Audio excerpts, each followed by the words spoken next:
अस्सलामुअलैकुम, मैं हूं आयशा बख्श। रिपोर्ट कार्ड में खुशामदीद।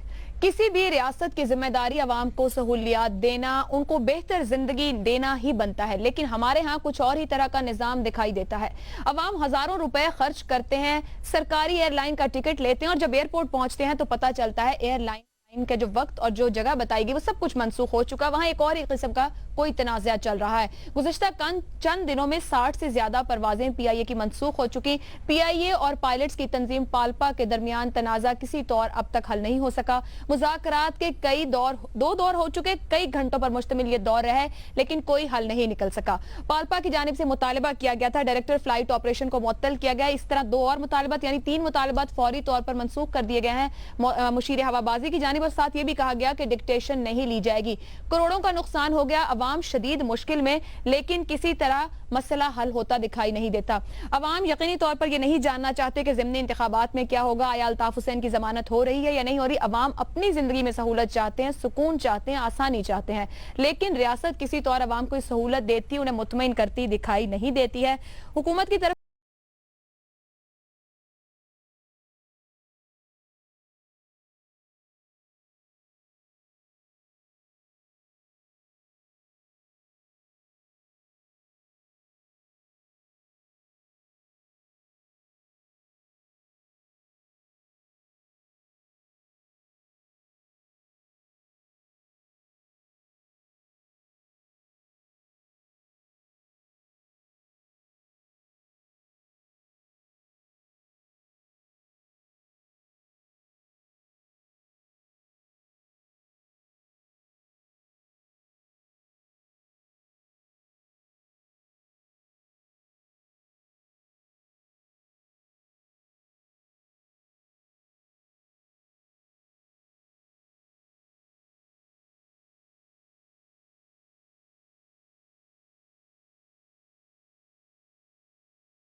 वहां पर यह महसूस हो कि इससे पब्लिक को फायदा या नुकसान पहुंचेगा, फायदा नहीं पहुंच रहा, और उनके जो बेसिक सर्विसेज हैं उसको हम रोक देंगे तो उनको एसेंशियल सर्विसेज में लाने का कोई मजायका नहीं होता। और आप जिम्मेदार किसे समझते हैं इस बहरान? मेरा ख्याल है कि पायलट्स प्रेशर डाल रहे हैं, पायलट्स का कसूर है, पायलट्स को रियलाइज करना चाहिए they are very well paid, और इस किस्म के प्रेशर टैक्टिक्स जो कि पायलट्स क्रिएट करते हैं वो मुनासिब नहीं होते और बदकिस्मती से उनको एक पुअर लाइट में शो करते हैं, हालांकि they are perhaps one of the most well paid people in Pakistan. Mazhar साहब, आपकी राय में जिम्मेदार कौन है?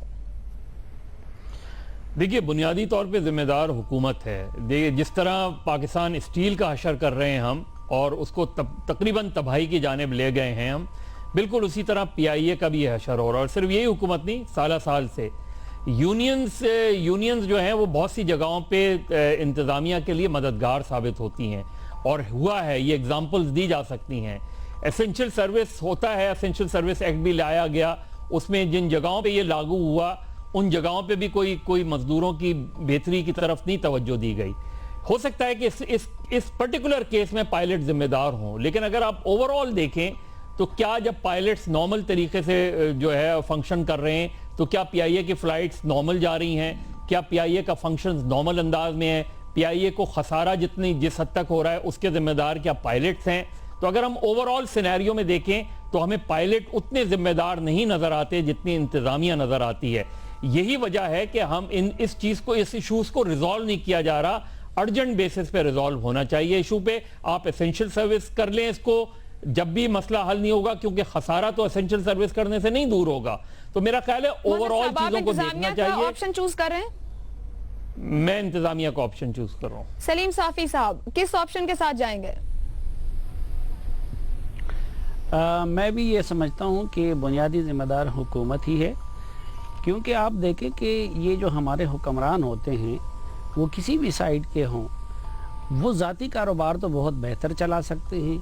कभी हमने उनके ज़ाती कारखानों को नुकसान में नहीं देखा, कभी हमने वहाँ पे यूनियन का मसला नहीं देखा, कभी हमने ये नहीं देखा कि उन्होंने किसी रिश्तेदार को नवाजने के लिए या किसी पार्टी के बंदे को नवाजने के लिए अपनी पार्टी में मुलाजमत दी हो।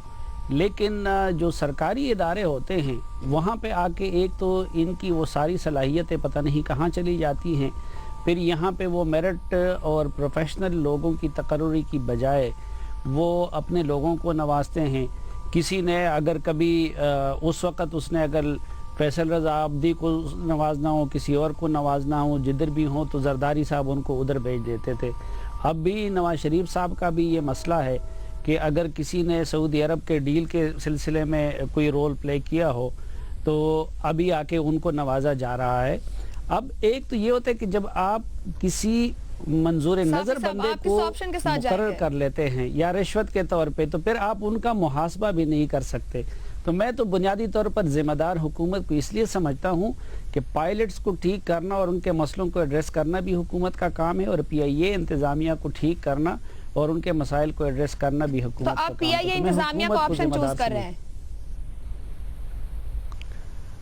नहीं, PIA इन दोनों में से तो जाहिर बात है कि इंतजामिया ही है, क्योंकि ये जो अभी मजहर साहब ने बात की कि अगर पायलटों ने हड़ताल नहीं की थी तो कौन सा बुरा हशर नहीं था PIA का। लेकिन चूंकि उस इंतजामिया की तकर्री की जिम्मेदार या उसकी अकाउंटेबिलिटी की वो हुकूमत है, इसलिए मैं हुकूमत ही को बुनियादी जिम्मेदार करार देता हूं। बाबर सत्तार साहब। आयशा, हिस्टोरिकली तो ये मेरा ख्याल है कहा जा सकता है कि इंतजामिया जिम्मेदार है। जाहिर है जिस नहज पे पहुंचा दिया PIA को, उसमें जब तक स्टेट रिस्पॉन्सिबिलिटी की वजह से यहाँ पे पहुंचा है। लेकिन इस पर्टिकुलर क्राइसिस में मेरा ख्याल है कि पायलट्स ब्लैकमेल कर रहे हैं। और इस कॉन्टेक्स्ट में देखिए, अगर एक ऑर्गेनाइजेशन के हालात खराब हो, जब आप उन हालात को ठीक करने के लिए लोगों पे प्रेशर डालते हैं तो वो तब्दीली लाना लोगों के एटीट्यूड्स में, अगर आपको पिछले 10-15 साल से काम करने की आदत नहीं है, ब्लैकमेल करने की आदत है, एक्सटॉर्ट करने की आदत है, अपनी मर्जी के ट्रिप्स के ऊपर जाने की आदत है और अपनी बातें मनवाने की आदत है, बेशक वो रिश्वत की वजह से हो या वो इनएफिशिएंसी की वजह से हो, उन आदत को ठीक करना जब, और कोई भी एडमिनिस्ट्रेशन आके ठीक करने की कोशिश करेगी तो बहुत सख्त रेजिस्टेंस आती है उन लोगों से जिनकी आदतें खराब हो चुकी होती है। बिहेवियरल चेंज करना सबसे मुश्किल काम है। इसेंशियल सर्विसेज की बात की, हाँ वो हल नहीं है। इसेंशियल सर्विसेज में डला हुआ था न्यूयॉर्क के अंदर 2-3 साल पहले, 4 साल पहले उनकी सबवे ने इस तरह स्ट्राइक कर दी। इसेंशियल सर्विसेज में था, कानून स्टेट के साथ था कि आप स्ट्राइक नहीं कर सकते, फिर भी स्ट्राइक हो गई। तो ये काम बाद में भी हो सकते हैं। देखिए अल्टीमेटली तो इसका सोल्यूशन ये है कि स्टेट बिजनेस में ना हो। जब भी रियासत बड़ी होगी और हर तरह के बिजनेस में अमल दखल होगा उसका, तो ये इस तरह के मसाइल आएंगे। प्राइवेट ऑर्गेनाइजेशन में ये काम नहीं आते अल्टीमेटली। जी, आज इस क्राइसिस में बड़ा क्लियर है कि उन्हें चेंज करने के लिए कहा जा रहा है, वो चेंज करने के लिए तैयार नहीं है। ठीक, इम्तियाज आलम साहब, 2 ऑप्शन पायलट्स के साथ जा रही हैं और 2 राय इंतजामिया के हक में है। अब आपका जवाब फैसला करेगा कि ज्यादा जिम्मेदार कौन है। मेरा ख्याल है इससे बेहतर है कि ये अगर वोटिंग हो रही है तो वोट न दूं। मेरा ख्याल है दे दीजिए ईमानदारी से हमारी हुक्मरानी का नहीं वोट देना है, हुक्मरानी हम बेईमानी। देखिए आप, बड़ा ऑब्जेक्शन है, मुझे ऑब्जेक्शन है। हम हमारे अलावा ईमानदार पाकिस्तान में कोई नहीं है, हम ही हैं जरूर। वो ये है कि ये गवर्नेंस का बहरान है, हुक्मरानी का बहरान है। आप जितनी पब्लिक कॉरपोरेशन उठा लें, तकरीबन 800 अरब रुपए का सालाना नुकसान हो रहा है, जिसे कह रहे हैं फाइनेंशियल हैमरेज। और इसके होते हुए आपका माली खसारा ख़त्म नहीं होगा। इसके होते हुए बजट का बड़ा हिस्सा इसमें चला जाएगा। PIA की हालत जब नूर खान ने से बिल्ड किया, हमारे हीरो थे वो, उन्होंने बिल्ड किया ऐसे, उसके बाद हम देखते हैं मुसलसल चली गई है नीचे। कुछ कोशिशें थी कि हम पार्टनरशिप में चले जाए, जैसे मैंने देखा श्रीलंकन एयरलाइंस, बांग्लादेशी एयरलाइंस, वो सर्वाइव कर गई पार्टनरशिप में जाकर, लेकिन हमने वो भी ना किया। अब देखिए 50 जहाज हैं और मुझे बताएंगे शहजाद चौधरी साहब के 550 पायलट हैं, और कितना चाहिए स्टाफ आपको पर जहाज, दुनिया में एक रेशोज हैं। इस हवाले से इसका बहरान हल ही नहीं हो सकता, इसकी बहुत रीस्ट्रक्चरिंग की जरूरत है। अगर पायलट्स गए हैं हड़ताल पे, ये भी इंतजामिया की कमजोरी है कि हड़ताल पे चले क्यों गए, ये मामला तय क्यों ना हो गया। अब मुझे डिटेल्स पता नहीं है, लेकिन जो अखबारात में पढ़ी हैं वो ये हैं कि 2 पायलट्स का मसला था और उसके लिए उन्होंने स्टैंड ले लिया, फिर 11 ने चले गए छुट्टी पे। वो कहते हैं अब उनका मेडिकल टेस्ट कराया जाए। अब वो मेडिकल टेस्ट जरूरी नहीं कि मेडिकल टेस्ट की बिना पर पायलट को जाने से इनकार कर दे, क्योंकि अगर पायलट कहता है कि मैं तो बहुत डिप्रेस्ड हूँ, तो मैं जहाज उड़ाने की पोजीशन में नहीं हूँ, तो आपको मानना पड़ेगा। तो मैं समझता हूँ कि मैं तो इंतजामिया ही को जिम्मेदार किरदार। आप इंतजामिया के ऑप्शन के साथ जा रहे हैं। छोटी सी चीज एक क्लैरिफाई मैं आ रही हूँ शहजाद साहब। ठीक है जी, शहजाद साहब कहिए। हाँ, मैं देखिए इम्तियाज साहब ने बात की कि हमारी PIA का जो रेशो है पायलट या एयरक्राफ्ट टू पर्सनल कितना है, दुनिया में गालिबन इससे ज़्यादा बड़ा रेशो कहीं एग्जिस्ट नहीं करता। एक जहाज़ के पीछे कम से कम 450 से 500 अफराद हैं जो कि इस वक्त PIA में काम करते हैं। तो एमिरेट्स के अंदर अगर आप ये फिगर देखेंगे तो 150 से 200 मिलेगा, और जो बिल्कुल बजट एयरलाइंस हैं वो एक जहाज़ के पीछे 50 लोगों को एम्प्लॉय करती हैं। तो जब आप 550 लोगों को एम्प्लॉय करेंगे, और आप बिल्कुल उसको कम नहीं कर सकते क्योंकि जितनी यूनियन हैं खड़ी सामने हो जाती हैं। वो स्टील मिल वाला हाल है, आप स्टील मिल बंद नहीं कर सकते क्योंकि वहाँ यूनियन बहुत स्ट्रांग है, क्योंकि वहाँ सियासी दबाव है। सिमिलरली आपको यहाँ पे भी ये मसाइल मिलते हैं। तो ये वजूहात हैं कि हम एक जहाज़ के पीछे 500, 450 से 500 लोग लेके बैठे हुए हैं, और ये है वजह कि हम नीचे की तरफ जा रहे हैं। हमारा रिपोर्ट कार्ड का आज का पहला सवाल आप इस वक्त अपने सामने स्कोर बोर्ड पे देख सकते हैं। PIA बहरान जिम्मेदार कौन? 2 ऑप्शंस जो हैं वो पायलट्स के हक में जा रहे हैं, 3 इंतजामिया को चूज कर रहे हैं तज्जियाकार, लेकिन बुनियादी तौर पर हुकूमत को जिम्मेदार ठहराया जा रहा है कि उसे चीजों को ठीक करना है। 2 पायलट्स का मसला अगर पूरी पैल्पा का भी मसला बन गया तो इस इदारे को रिस्ट्रक्चरिंग की जरूरत भी है। ब्रेक लेने जा रहे हैं, ब्रेक से वापस बात करेंगे बेनजीर कत्ल केस, मार्क सीगल का बयान, क्या मामलात आगे बढ़ रहे हैं।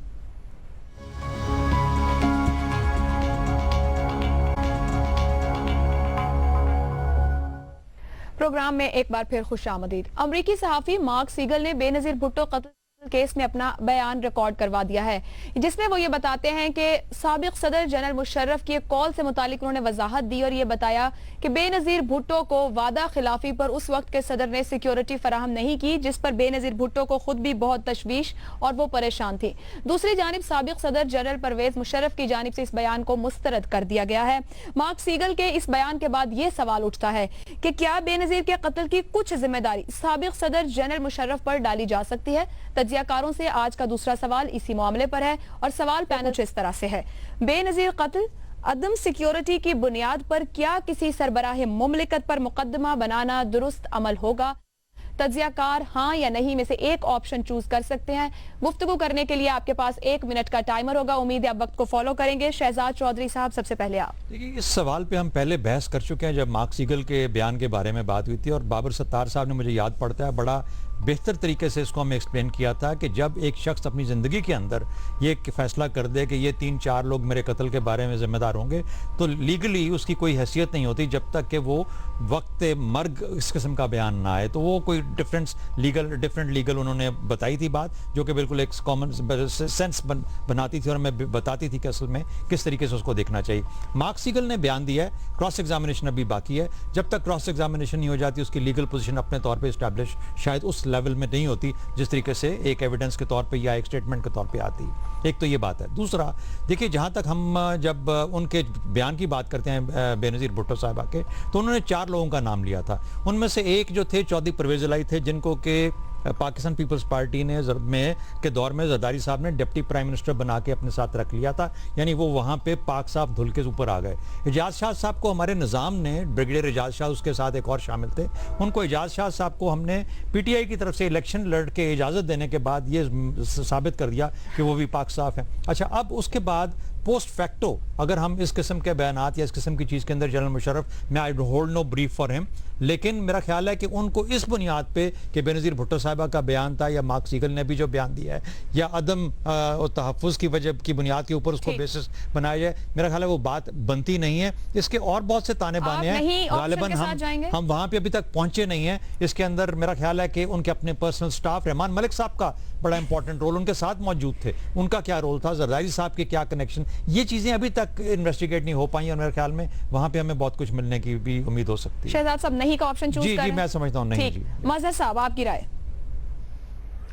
देखिए, मार्क सीगल ने जो बयान दिया है वो बज़ाहिर हमें कोई बहुत सरप्राइज नहीं लग रहा, लेकिन उसमें कुछ चीज़ें ऐसी हैं जो कि न सिर्फ ये कि साबिक सदर परवेज़ मुशर्रफ को उसका जवाब देना है, बल्कि खुद एक और साबिक सदर आसिफ अली जरदारी को भी उसका जवाब देना है। यानी जब वो ये कह रहे हैं अपने बयान में कि ये जब बयान रिकॉर्ड या बेनज़ीर भुट्टो को ये कॉल आई, उस वक्त आसिफ अली जरदारी साहब भी वहाँ मौजूद थे। अब इस पूरे 5 साल के अरसे में जरदारी साहब ने इस हवाले से कोई भी बयान ना दिया।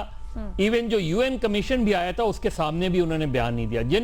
जिन 4 अफराद की बेनज़ीर भुट्टो ने अपनी ज़िंदगी में निशानदेही की थी, वो याद रखें 18 अक्टूबर के जो 2 खुदकुश हमले हुए थे उसके बाद उन्होंने ये बयान दिया था, लिहाजा उस बयान को कंप्लीटली नज़रअंदाज नहीं किया जा सकता। अगेन पीपल्स पार्टी ने 5 साल के दौर में उस बेनज़ीर के लेटर पे क्या तहकीकात की, जो शहजाद साहब अभी कह रहे हैं कि तहकीकात तो ये हुई कि उसके नतीजे में एजाज शाह साहब बेल आउट कर दिए गए, परवेज इलाही साहब बेल आउट कर दिए गए, रहमान मलिक साहब ने उस वक्त जाके बयान नहीं दिया FIA को। तो इसलिए अभी जो मुझे नहीं लगता कि मुशर्रफ साहब की तरफ ये केस जा रहा है, इसलिए मैं नहीं के ऑप्शन की तरफ जाऊंगा। सलीम साफी साहब, हाँ या नहीं?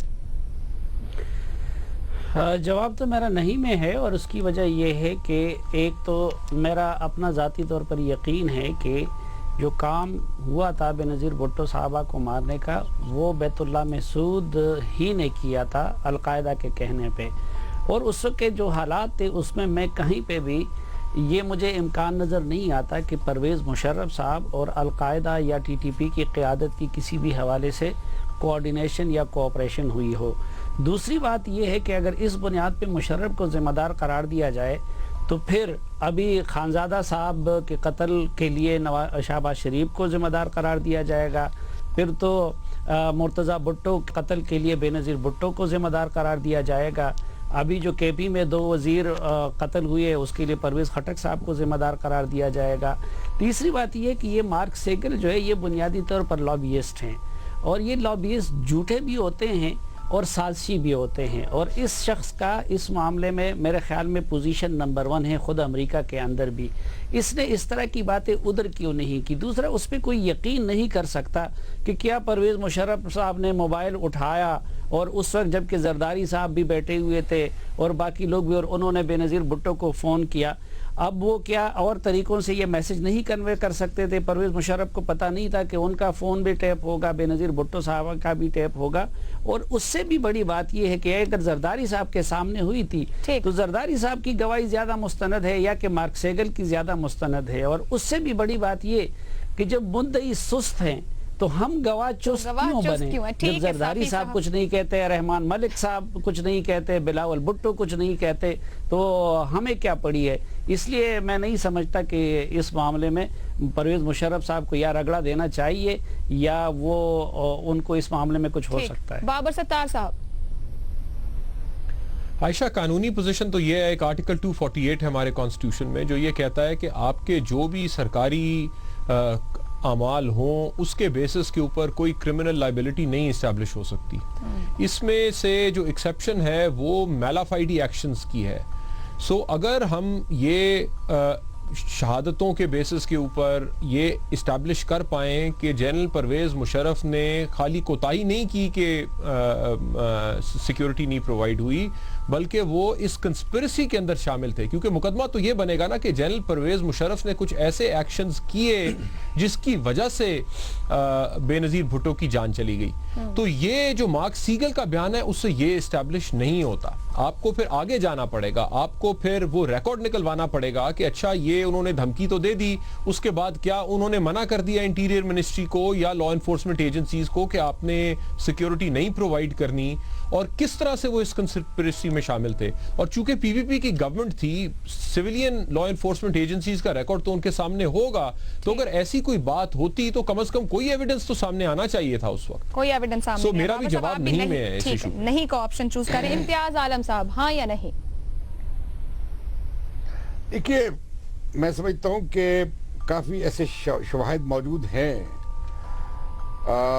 जब बेनजीर वापस आई तो उन्होंने माहिदा तोड़ दिया जो उनका जनरल मुशर्रफ के साथ था। वो सारा पॉलिटिकल प्लान जो अंडरस्टैंडिंग थी खत्म हो गई। बेनजीर ने वो एनआरओ का जो रास्ता लिया था, उसने विंडो खोली थी कि जमहूरियत बहाल हो और ये मुशर्रफ साहब अपनी वर्दी उतारें, ये वो करवा पाई और फिर उन्होंने माहिदा तोड़ दिया।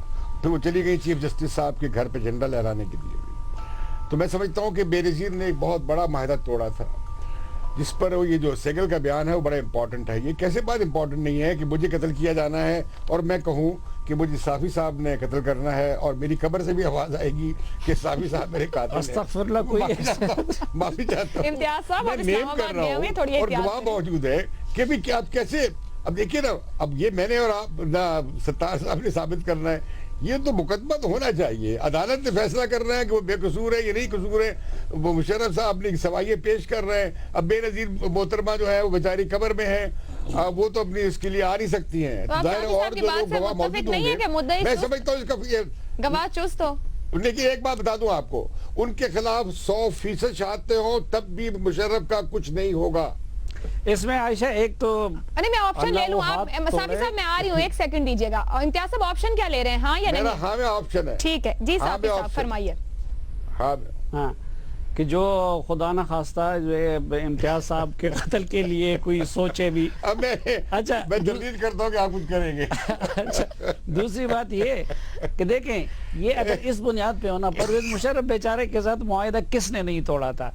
सबसे बड़ा मुआहिदा तो नवाज शरीफ साहब ने उनके साथ तोड़ा था, फिर उनके उसका कोई मंसूबा क्यों नहीं बना? उनके साथ वो चली जा रही। इफ्तिखार चौधरी साहब ने भी तोड़ा था, उनके कहने पे चीफ जस्टिस बने थे, फिर बाद में दूसरी तरफ चले गए। उनके साथ चौधरियों ने भी तोड़ दिया, उनके साथ तो मुआहदे ही तोड़ते रहे, तो किसी और का मंसूबा क्यों उन्होंने नहीं बनाया? इम्पीच करके चलिए, बाहर वैसे निकाल इम्तियाज साहब आप जो बात कर रहे थे मुझे साफी साहब के बारे में कहनी चाहिए, क्योंकि वो मुझ पर काफी तनकीद और सवालों पर और प्रोग्राम पर करते रहते हैं। लेकिन आगे बढ़ेंगे, जवाब हमारे सामने है। स्कोर कार्ड को आप इस वक्त देख सकते हैं, तज्जियाकारों की राय भी उनके साथ साथ मौजूद है। 4 नहीं में जवाब आए, सिवाय इम्तियाज आलम के, जो हाँ का ऑप्शन चूज कर रहे हैं और कहते हैं कि ऐसा होना चाहिए लेकिन होगा नहीं। ब्रेक लेने जा रहे हैं, यहाँ पर ब्रेक से वापस आएंगे तो हम बात करेंगे NA 122 के मैदान और इमरान खान के नारों पर। आखिर तज्जियाकार कुछ मुतासिर हुए गुज़िश्ता रोज? ब्रेक के बाद रिपोर्ट कार्ड में एक बार फिर खुशामदीद। बात करेंगे NA 122 का मैदान। ज़िमनी इंतखाब 11 अक्टूबर को होने जा रहा है। पाकिस्तान मुस्लिम लीग नून की जानिब से अयाज सादिक और तहरीक इंसाफ की जानिब से अब्दुल अलीम खान मुकाबले के लिए मैदान में मौजूद है। दोनों जमातों की जानिब से इस नशस्त के लिए एड़ी चोटी का जोर लगाया जा रहा है, यानी दोनों जमातें अपना सब कुछ दाव पर लगा चुकी हैं। पाकिस्तान तहरीक इंसाफ अपनी मकबूलियत और नून लीग 2013 के इंतखाबात की साख दाव पर लगा चुकी है। डूंगी ग्राउंड में जलसा किया गया इतवार के रोज, जहां पाकिस्तान तहरीक इंसाफ के चेयरमैन इमरान खान ने नून लीग पर यह इल्जाम लगा दिया इंतखाबात से पहले कि धांधली के प्लान तैयार हो चुके हैं। दूसरी जानिब मुस्लिम लीग नून के विफाकी वुज़रा मैदान में आए और इसका जवाब दिया गया। इलेक्शन कमीशन इस पूरे मामले का नोटिस ले चुका है। हमारा अगला सवाल इस वक्त पैनल से कुछ इसी मामले पर है। NA 122 इंतखाबी मुहिम, इमरान खान की तकरीर कितनी मुतासिर कुन थी? तज्जियाकार गुज़िश्ता रोज के इमरान खान की तकरीर को स्टार रेट करेंगे। जितना ज्यादा इसे मुतासिर कुन समझते हैं कि वोटर के लिए ये तकरीर रही, इसमें कितना कुछ नया और क्या कुछ था, वोटर वोट देगा, मुतासिर हुआ है, उतने ज्यादा स्टार पे जा सकते हैं। और जितना मुतासिर कुन कम समझते हैं उतने कम स्टार की जानिब जाएंगे। इम्तियाज आलम साहब, सबसे पहले आप। देखिए, मैं पहले भी इस हल्के का मुतालिया करके आया था। अभी कल मैंने फिर कोशिश की कि मैं जलसे को जाके देख सकता, लेकिन मैं बहुत दूर से मुझे वापस आना पड़ा कि सब लोग जा रहे थे। आप वापस आ रहे मैं हैं? समझता हूँ कि मैं जा नहीं सका, इसलिए मुझे वापस आना पड़ा। काफी लोग वापस आ रहे थे इसलिए कि उन्हें रास्ता नहीं मिल रहा था, गलियां तंग थी। मैं समझता हूँ कि बिल्कुल ऐसी है गलत बात कि वो मीनार पाकिस्तान से डूंगी ग्राउंड क्यों आ गया समनाबाद में। इस हलके में उनकी पोजीशन कमजोर थी, हालांकि मियां असलम उनके सूबाई उम्मीदवार यहाँ से जीत चुके थे, लेकिन लगता ये था कि यहाँ कमजोर थी, लिहाजा इमरान खान ने जलसा यहाँ करके ठीक किया और उनकी पोजीशन काफी वहाँ बेहतर हुई है। जो दूसरा सूबाई हलका है जहाँ पे मुस्लिम लीग नवाज जीती थी, वहाँ अलीम खान की सूरत पहले बेहतर थी और अब भी बेहतर है, जहाँ से रिहाम खान जुलूस लेकर आई थी, उस इलाके की बात कर रहा हूँ। अब मैं समझता हूँ कि अलीम खान ने, मैं अलीम खान के ज़ाती तौर पे मुझे बहुत पसंद, बिल्कुल पसंद नहीं है, मैं साफ कह दूँ, लेकिन मैं समझता हूँ अलीम खान हल्के में लोगों के साथ रहे हैं, अलीम खान ने कैंपेन करने में ज़बरदस्त हैं और ये दोनों उम्मीदवार बिल्कुल डिस्क्वालीफाई हो सकते हैं अगर इलेक्शन कमीशन मुदाखलत करे। कोई तकरीबन 1 अरब रुपया खर्चेगा अलीम खान, इससे कम पे शायद हुकूमत पंजाब और ये सरदार साहब उतने पैसे खर्च नहीं कर सकते, लेकिन ये भी कोई कमी नहीं छोड़ेंगे। तो जो ज़ाब्ता अखलाक वखलाक तो ख़त्म हो गया है। स्टार्स कितने देंगे? फिर एक और बड़ी वजह है कि जो आप देखिए, जो मियां शहबाज शरीफ का गवर्नेंस का स्टाइल है, वो तो मेंबर्स असेंबली क्या अपने मिनिस्टर्स को नहीं मिलते, सूबाई काबीना मुअत्तल है, काबीना के लोगों से नहीं मिलते, असेंबली मुअत्तल है वो, तो लिहाजा लोगों की बड़ी शिकायत है। आप ये घर घर जा रहे हैं, किस चीज के लिए स्टार दूं? इमरान खान की तकरीर और गुज़िश्ता रोज के जलसे के जिसमें आप जा नहीं सके, दूर से वापस हो गए, कितने स्टार्स देंगे? अच्छा, तर्ज कर रही हैं आप? नहीं सर, मैं तो पूछ रही हूं, आपने दूर से देखा तो मेरी मजाल मैं तंज करूं, इम्तियाज साहब मेरी मजाल मैं तंज करूं। मैं इमरान खान को मैं कल के जलसे पे 4 स्टार दूंगा। ठीक है, सलीम साफी साहब आप तंज कीजिए अब मुझ पे। आयशा, मैंने ना तकरीर सुनी है जी और ना इतना फारिग हो सकता हूँ कि तकरीरें सुनो, न जलसा देखा है, न इम्तियाज साहब की तरह उधर जाने की नाकाम कोशिश की है। सर टीवी पे तो कुछ देखा होगा, इस पे कोई राय देने की पोजीशन, कोई राय नहीं। हाँ? टीवी पे मैंने कहा, टीवी पे अगर सच बताऊं, अल्लाह गवाह है कि जिस वक्त ये तकरीर हो रही थी उस वक्त हमारे केपी के एक प्रोविंशियल मिनिस्टर मेरे साथ बैठे हुए थे और तकरीर सुनने की बजाय हम दोनों बैठ के खैबर पख्तूनख्वा की हालत ज़ार पे बातें कर रहे थे, जरा भर भी हमने तकरीर नहीं सुनी। ठीक, शहजाद चौधरी साहब। देखिए, मैंने सलीम साफ़ी की तरह मैंने भी तकरीर नहीं सुनी, हालांकि मैं लाहौर में था, लेकिन पिछले 3-4 दिनों के अंदर जो मैंने लाहौर में ये छोटा सा विज़िट किया है, इसके अंदर कुछ 122 के बारे में कुछ फील या महसूस करने की ज़रूर कोशिश की है। मैं बिल्कुल इम्तियाज़ आलम साहब की बात से एग्री करता हूँ कि बेइंतहा पैसा बहाया जा रहा है, लुटाया जा रहा है और वो गालिबन अरबों के अंदर है।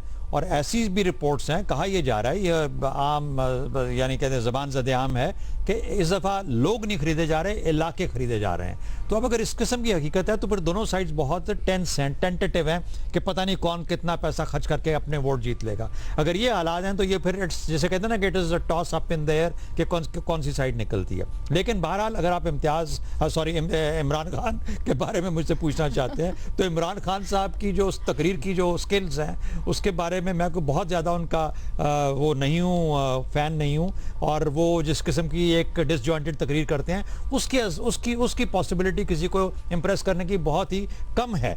तो अलबत्ता ये कि इमरान खान का अपना करिश्मा है, नाम है, पीटीआई है और फिर उससे छोड़ के हर चीज़ यहाँ पर जो कवानीन की उसको वायलेट किया जा रहा है और पैसा जिस तरीके से बहाया जा रहा है, इसलिए कुछ भी कहना मेरे हिसाब से करिश्मा और नाम का 1 स्टार दे दें, कुछ देंगे आप? मैं तो देखिए 2 स्टार से ज़्यादा नहीं दे सकता, क्योंकि फ्रैंकली स्पीकिंग मेरा नहीं ख्याल कि इमरान खान की ज़ात इसके अंदर कोई उनकी तकरीरी जो सलाहियतें हैं वो कोई इसके अंदर को बहुत ज़रा रोल अदा कर सकते हैं। देखिए, अगर मैं लाहौर में होता तो मैं इम्तियाज़ आलम साहब को जलसा गाह तक पहुंचा देता क्योंकि ये हो नहीं सकता। इम्तियाज़ साहब तो बड़े पुराने पॉलिटिकल वर्कर रहे हैं, ये हो नहीं सकता कि आप जलसा गाह में बहुत दूर से वापस चले जाएं। और 1986 में बेनज़ीर भुट्टो जब आई थी उससे बड़ा जुलूस कोई नहीं था और उससे बड़ा जलसा भी कोई नहीं हुआ था, लेकिन उस वक्त भी हम पहुंच गए थे उस तक। देखिए, इमरान खान अपनी तकरीर से ज्यादा अपनी शख्सियत से मुतासिर करते हैं। उस बात कब की कर रहे हैं जब जवान थे। माफ कीजिए, बूढ़े हो गए या पहुंचने की तड़प उतनी नहीं थी। पॉइंट ये भी है वैसे इम्तियाज साहब जो साफी साहब ने दिया है।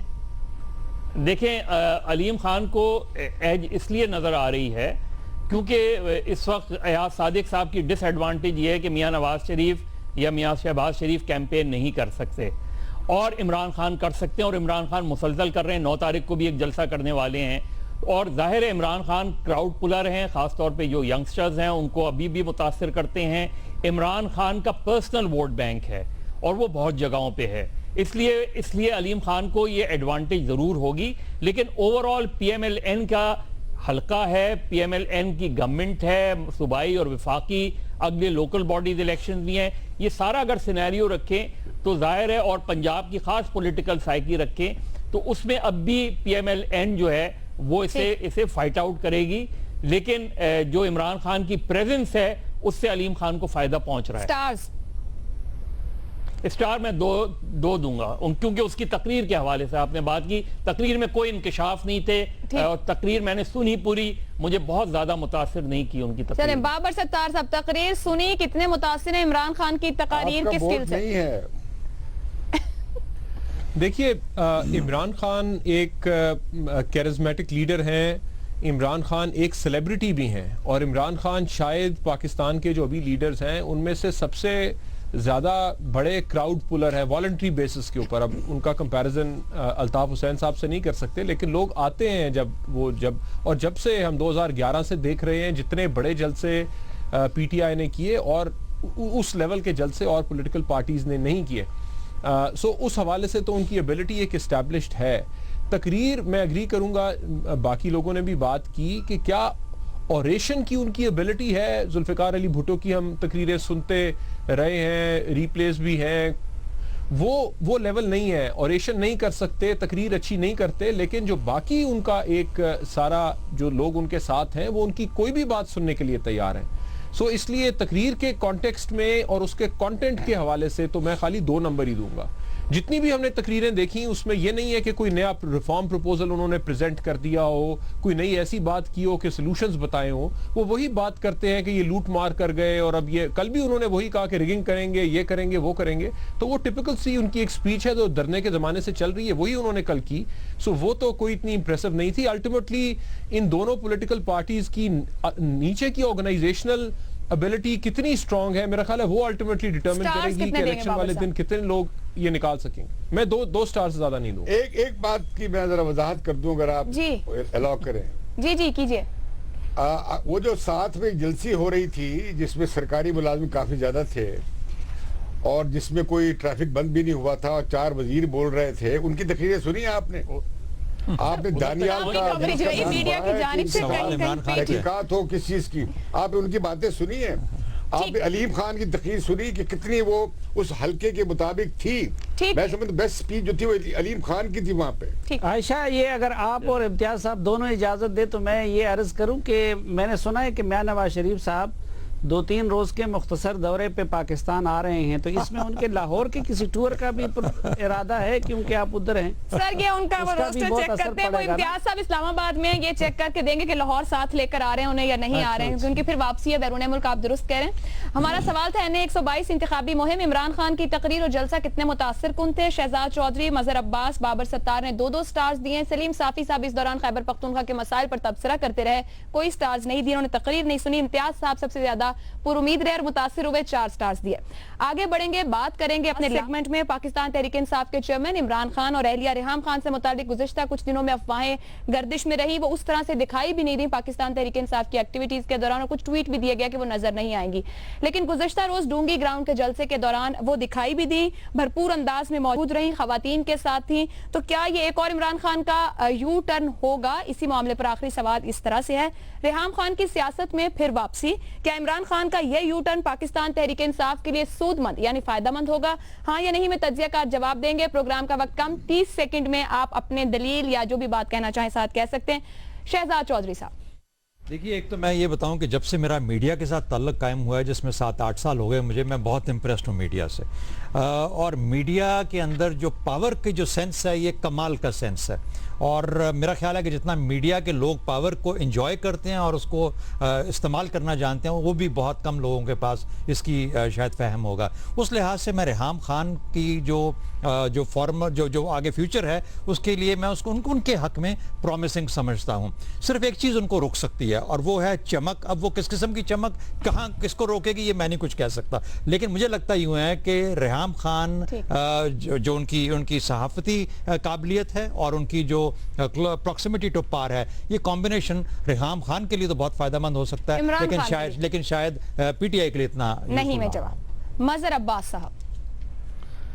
देखिए, अब तक हम इमरान खान के यू टर्न की बात करते थे, कल हमें पता चला रेहाम खान भी यू टर्न लेती हैं, और क्योंकि रेहाम खान ने खुद ये ऐलान किया था कि वो नहीं आएंगी सियासत में। अच्छी बात है, मैं तो वेलकम करता हूं कि रेहाम खान सियासत में वापस आ रही हैं, लेकिन वो बताएं कि क्या वो वाकई प्रैक्टिकल पॉलिटिक्स में आ रही हैं और क्या वजह है कि अचानक एकदम इमरान खान ने भी अनाउंस किया था और रेहाम खान ने भी अनाउंस किया था कि वो अब सियासत में नहीं आएंगी। क्या वजह हुई कि वो दोबारा आई, और अगर आई हैं तो बिल्कुल आए, फुली पार्टिसिपेट करें, इसमें कोई हर्ज नहीं है, हर शहरी का राइट है ये इसमें। लेकिन इमरान खान की सियासत को मुझे नहीं लगता कि नुकसान होगा। नुकसान नहीं होगा, बिल्कुल मेरा ख्याल है फायदा होगा।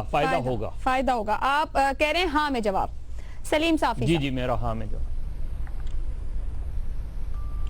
लेकिन मैं तो ना हाँ में जवाब दूंगा ना नहीं में जवाब दूंगा, क्योंकि यहाँ पे भी मेरा ख्याल ये कि ये सवाल गलत इसलिए है कि रेहाम खान ना सियासत में अपनी मर्ज़ी से, ज़ाहिरी बात है कि इमरान खान साहब ने अलाउ किया था, और फिर इमरान खान साहब की ट्वीट तो वो शीरी मजारी साहबा लिखती है, तो उन ट्वीट के इमरान खान साहब के कहने पे वो कुछ दिन के लिए आउट हुई थी। लेकिन मेरा नहीं ख्याल था कि वो इमरान खान साहब का इरादा भी यही था। वो दोनों मियाँ बीवी ने मुका किया था, जो पार्टी के कुछ लोगों की तरफ से प्रेशर आया था और रेहाम खान पे जो एतराज़ात हुई, तो उसके लिए वक्ती तौर पर उनको थोड़ा सा सियासत से आउट किया गया। आप कोई ऑप्शन नहीं लेंगे? बाकी नहीं, मियाँ बीवी के मामलात में हमारा क्या काम है? अच्छा, फिर मियाँ बीवी सियासत में वोट मांग रहे हैं। बाबर सत्तार साहब। देखिए, हम इसे ओवर एनालाइज करते हैं। उस वक्त मीडिया ने शोर मचाया, उन्होंने बयान दे दिया कि जी ये नहीं जाएंगी, घर में बैठे होंगे दोनों मियाँ बीवी। उसके बाद ट्वीट उन्होंने भी कर दी कि हाँ मैं नहीं जाऊंगी। अब मीडिया ने एक और स्कैंडल शुरू कर दिया कि जी पता नहीं शादी कैसी चल रही है। अब वो ना आती तो हम ये बात कर रहे होते जी शादी तो ऑन रॉक्स नहीं है, अगर आ गई हैं तो हम यू टर्न की बात कर रहे हैं। मेरा ख्याल है कि फ़ायदा या नुकसान उन्हें सियासत, बिल्कुल पॉलिटिक्स हर इंसान की होती है, उन्हें अपने व्यूज़ को भी एक्सप्रेस करना चाहिए। वो आके करेंगी क्या, इससे डिपेंड करेगा कि वो फ़ायदा पहुंचाएंगी कि नुकसान पहुंचाएंगी। लेकिन उन्हें पॉलिटिकली एक्टिव होना चाहिए जिस तरह बाकी तमाम लोगों को। जी मेरा ख्याल है बिल्कुल आना चाहिए। हाँ में मेरा जवाब। हाँ, इम्तियाज आलम साहब।